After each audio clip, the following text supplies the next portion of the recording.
Tēnā koutou katoa. As a Maori artist, one of the questions that I'm most commonly asked is, oh, so you're an artist. What do you do for a real job?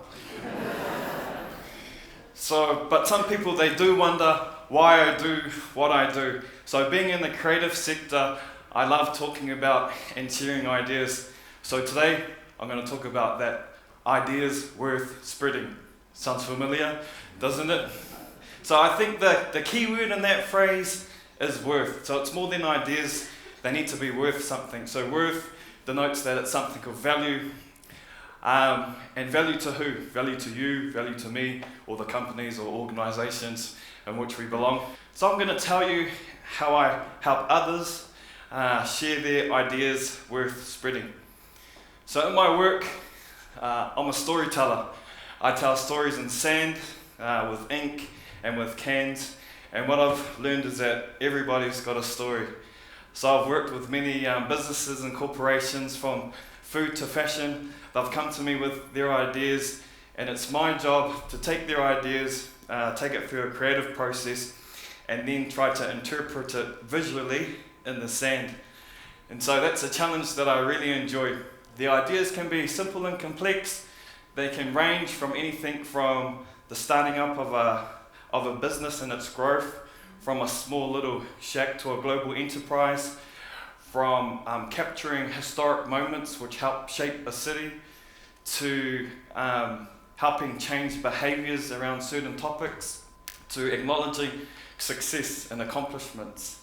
So all these are ideas worth spreading, but they're some of the things which I've helped capture in the sand. As an artist, I get a lot of satisfaction when people are able to feel what you're trying to share. So can you remember the last time you felt really moved by a piece of art or music? How many of you enjoyed Graham today? He was amazing. Amazing dance. A piece of theatre or literature. And can you describe how that felt? Did you cry when you watched The Notebook? But seriously, I think the ultimate thing that I can do is when you share something, people feel it so much that they're moved to do something. So one of the other ideas that I love sharing and talking about is ideas around my culture. Being Maori, it makes me unique. It gives me a unique perspective, and it affects the way I approach my work in many different ways. But one, it partly shapes the paradigm lens in which I see the world.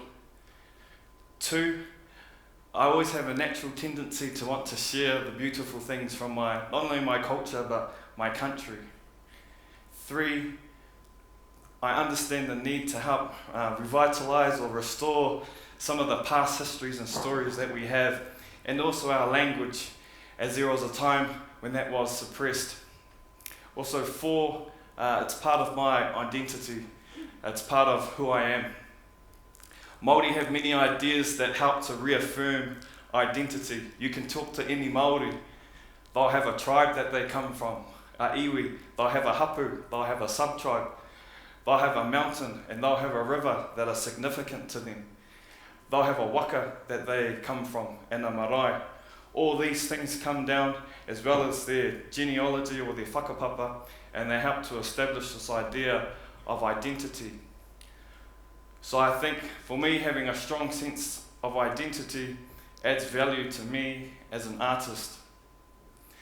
Another idea that we have in my culture is when a baby is born, we keep the placenta and we go and bury it back in our ancestral homelands. And we put a marking there. It could be a tree or something important. And the idea is, as the child grows, it can help remember where their roots are. Not only that, but it helps them connect them to their lands, to their people, and to their heritage. So it doesn't matter as a child grows up where they go in the world and what they do in their life, they can always have a place in which they call home. There have been many Māori that have left New Zealand 30, 40 years, 50. Suddenly they have this urge to come back home and they don't know why. So it's this idea of the sense of belonging. So this is one of the beautiful ideas that we have in my culture. Now, I don't want you to think that this is exclusively Maori. I feel that this is an idea worth sharing. We were able to do this with my, just the other month with my own baby. We had her placenta, we took it up north, we planted some trees, I hope they're still alive, but we planted a fruit patch with the idea that as they get older, all the cousins would be able to partake of the fruit. So that was something that was quite special. So, yeah, if you like this idea, or if you like this practice, feel free to adopt it. I've got some land, and I still need some peach trees and tufi joa trees. But you've got to bring your own spade. You've got to bring your own spade. Sorry. No. So when I first started working in sand, you can guess what was the theme of my first sand art story. Of course, it was a Maori one. And I was taught sand art by one of the greatest teachers of the 21st century, YouTube.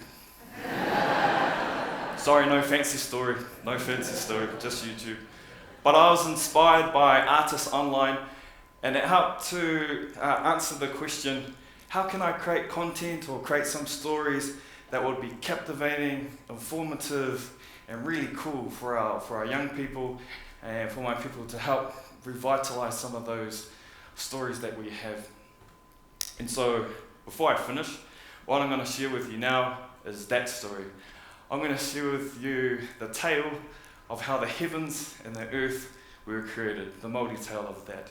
So I love this idea, how I'm able to tell traditional stories in a contemporary way. Now, to help so you guys understand what's going on, I'm going to narrate to provide a context. I don't have a Morgan Freeman voice or a Mufasa voice, but you can just pretend that I do. Okay, so here we go.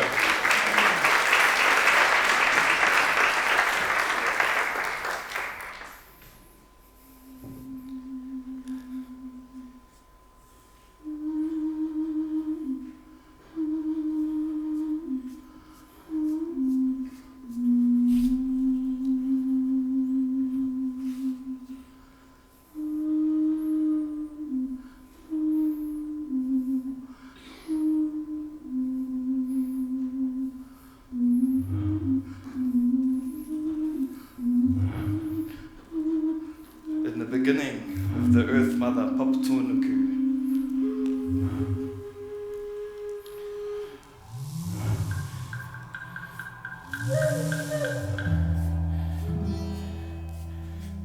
And the Sky Father, Rangi Nui.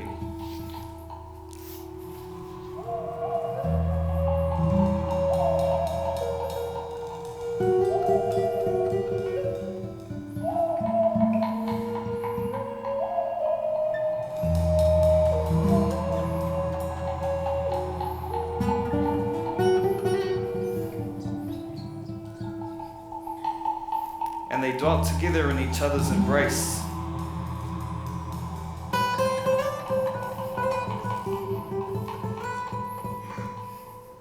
And in between them lived their children, but their children lived in darkness, and they had to crawl between their parents. One day, one of the children came up with a plan. His name was called Tane. He planned that he would separate his parents. So he placed his feet against his father and his hands against his mother. And he pushed, and with his strength he pushed. And he pushed his father high into the sky.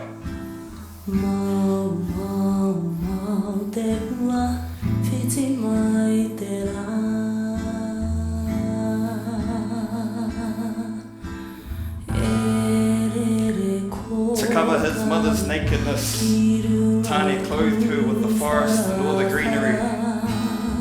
He became the god of the forest and of the birds.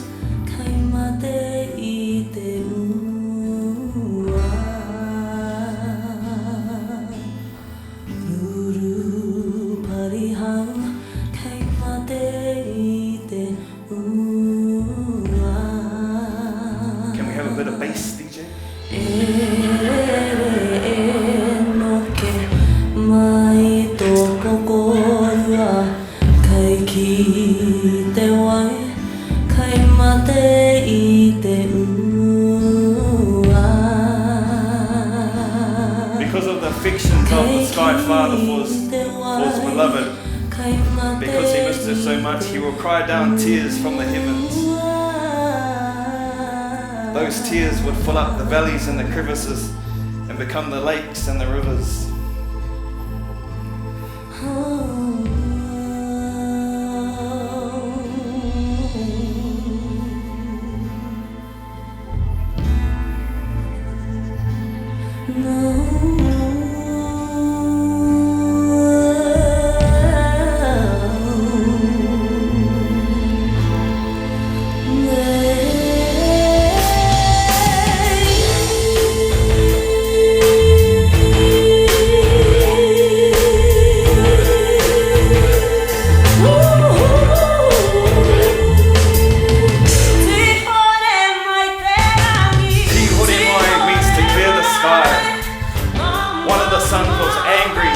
Separated their parents, and he stayed in the sky with his father, and he became Tāwhiri Mātia, the god of the winds and of rain, and he would blow down his fury upon the earth.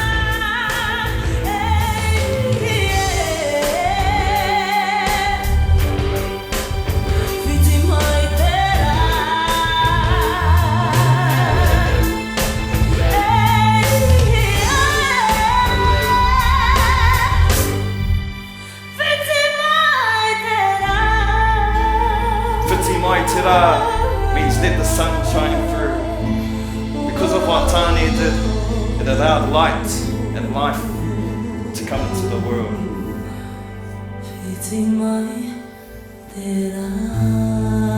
And that, ladies and gentlemen, is the story of Rangi and Papa.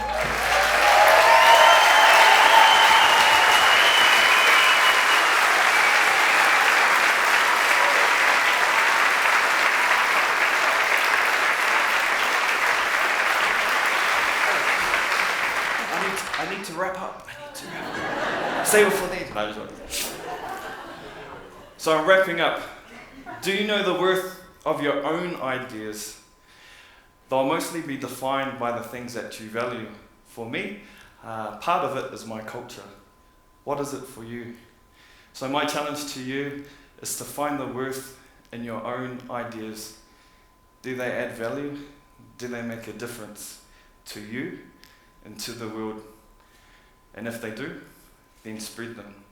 I know, just like this story suggests, the heavens will move, and with your ideas of worth, they'll illuminate the world when you take action and move forward. Ngā mihi kia koutou katoa. Thank you.